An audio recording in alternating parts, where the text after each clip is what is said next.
বাড়ি যাবে কেমন? আমরা তো চাচ্ছি যে আজ ওরা আন্দোলনে নামবো। আমরা যে টিকিট পেয়েছে ধুইছি, আমি তেল বিনে গাড়ি চালিয়ে পারতেছি না। এই খেসারটা খেতে পারে, এই মাইটা কে খাবে? সকাল 9টার পরে আর কোনো গাড়ি ছাড়া হয়নি। ভাড়া স্বাভাবিক আছে, সরকারি নির্ধারণ ভাড়াই আছে, কিন্তু তেল নাই। ভাড়া তো ওরা বেশি নিচ্ছে, অ্যাজ ইউজুয়াল সবইতেই তো বেশি নাই। 4টে একটা, 5টে একটা, 6টে একটা, 4টে গাড়ি টিকিট সব যার ফিরিয়ে দিতেছি, টাকা ফিরিয়ে দিতেছি। আমাদের তেল নাই, তেল বিনে আমরা গাড়ি চালাতে পারতেছি না। সকাল থেকে 2টা গাড়ি ছাড়ছে, তেল একটু পাইতে সমস্যা, সব পাম্পে তেল থাকে না। আবার মনে করেন যে সিরিয়াল ধরলাম, পরে দেখা গেছে 20 লিটার তেল নাই, এই অবস্থা।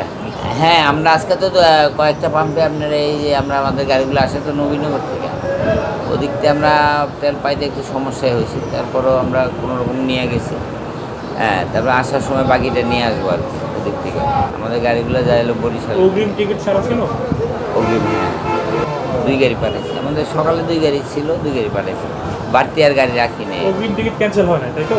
না না, আমি যাচ্ছি চুয়াডাঙ্গায়, কিন্তু টিকিট কাটবো ভাবছি। কাউন্টারে গেছিলাম কিন্তু গাড়ি পাইনি, বলতেছে যে এখন গাড়ি নাই। গাড়ি সন্ধ্যার সময়, আমার তো সন্ধ্যা অতক্ষণ বসে থাকা সম্ভব নয়। সমস্যা কিন্তু আমরা তেল বিনে গাড়ি যেতে পারতেছি না। আমাদের গাড়ি সম্পূর্ণ গাড়ি বসা তেল বিনে। 3 গাড়ির টিকিট বসা ছিল, সকালে 2 গাড়ি তেল ছিল, কালকে পড়ছিলাম, সেটা ছাড়ছি। আর যে 3টে গাড়ি, 2.5টে একটা, 4টে একটা, 5টে একটা, 6টে একটা, 4টে গাড়ির টিকিট সব যার ফিরিয়ে দিতেছি, টাকা ফিরিয়ে দিতেছি। আমাদের তেল নাই, তেল বিনে আমরা গাড়ি চালাতে পারতেছি না, তেলের অভাবে।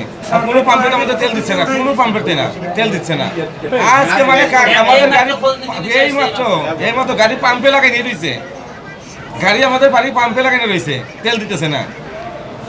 প্রমাণ যদি প্রমাণ জানাবি, প্রমাণ দিতেছি। আজকে কি বলছে পাম্পে তেল দিচ্ছে না, তেল আসবে তারপরে, তেল নাই পাম্পে, তেল আসবে তারপর দেবো। বিকাশ পেমেন্টে 10,000 টাকার বেশি অফার, শপিং চলছে তো। বাড়ি যাবে কেমন? আমরা তো চাচ্ছি যে আজ ওরা আন্দোলনে নামবো। আমরা যে টিকিট পেয়েছে ধুইছি, আমি তেল বিনে গাড়ি চালিয়ে পারতেছি না। এই খেসারটা খেতে পারে, এই মাইটা কে খাবে? আর এই জবাবদিহি কে করবে? এই জবাবদিহিটা কে করবে? আমরা যে 3টে গাড়ির, আজকে 4টে গাড়ির টিকিট পেয়েছে বিকাশে নাম্বার রাখছে, তাহলে ভাগ্য ভালো যে আমরা পাটের পর নাম্বার রাখছিলাম বলে সেই নাম্বারে যোগাযোগ করে ফোন করে যার টাকা পে করতে বিকাশে দিয়ে দিতেছি, গাড়ি চালিয়ে পারতেছি না। তেলের বিনে, শুধুমাত্র তেল বিনে।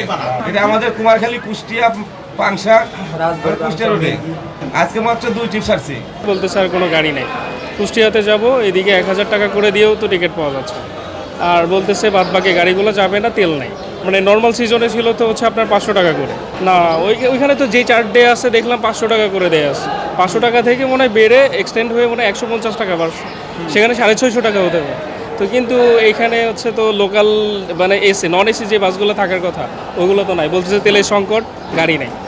এখন কি করব? এখন তো এভাবেই যেতে হচ্ছে আর কি, খুঁজতেছি, দেখা যাক কি করা যায়।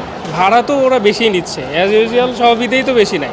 সকাল 9টার পরে আর কোনো গাড়ি ছাড়া হয়নি। ভাড়া স্বাভাবিক আছে, সরকারি নির্ধারণ ভাড়াই আছে, কিন্তু তেল নাই। ভাড়া আমাদের ওই যে 500 টাকা, ওইটাই 500 টাকায়, যেটা ওই যে আছে, সব যে চার্জ দেওয়া আছে, তেল না থাকার কারণে গাড়ি আপনার গাড়ি যাচ্ছে, সব পাম্পে আটকে আছে গাড়ি। ভাড়া বাড়ানো কুকে বসছে। আমাদের একটা অভিযোগ শোনা যে না, প্রশ্নই আসে না। আপনি দেখেন ওই যে আপনার চার্ট আছে, ওখানে চার্ট অনুযায়ী 500 টাকায় ভাড়া নেয়। সামনে এখন তেল না পাইলে তো তেলের উপরে নির্ভর করে গাড়ি, আর তেলই যদি না থাকে তো গাড়ি যাবে কী হবে? হ্যাঁ, পাম্পে অনেক গাড়ি আটকে আসছে আমাদের তেলের জন্য, অনেক গাড়ি আটকে আসছে। না, সকাল থেকে যত গাড়ি আসছে ওদিক থেকে সব গাড়ি পাম্পে আটকে আছে, তেল না পাওয়ার জন্য ওখানেই দাঁড়ায় আছে। সন্ধ্যার পরেই পাম্প চালু হয়ে যাবে। চালকরা কাউন্টার থেকে অভিযোগ করছে তেল নাকি দেওয়া হচ্ছে না। না, তেল দেওয়া হচ্ছে, সব গাড়ি তেল দেওয়া হচ্ছে। আমাদের পাম্পে যত গাড়ি সব তেল দেওয়া হচ্ছে। হ্যাঁ, পাম্পে ডিপুতে আপনার আর কি তেল নাই, ডিপুতে যদি দেয় তাহলে তো আমরা দিবই।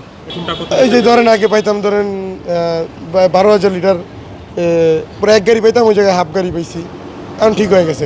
তেল এখনো আসি নাই, তেল আসার সম্ভাবনা আছে, রাত্রি আসার সম্ভাবনা আছে।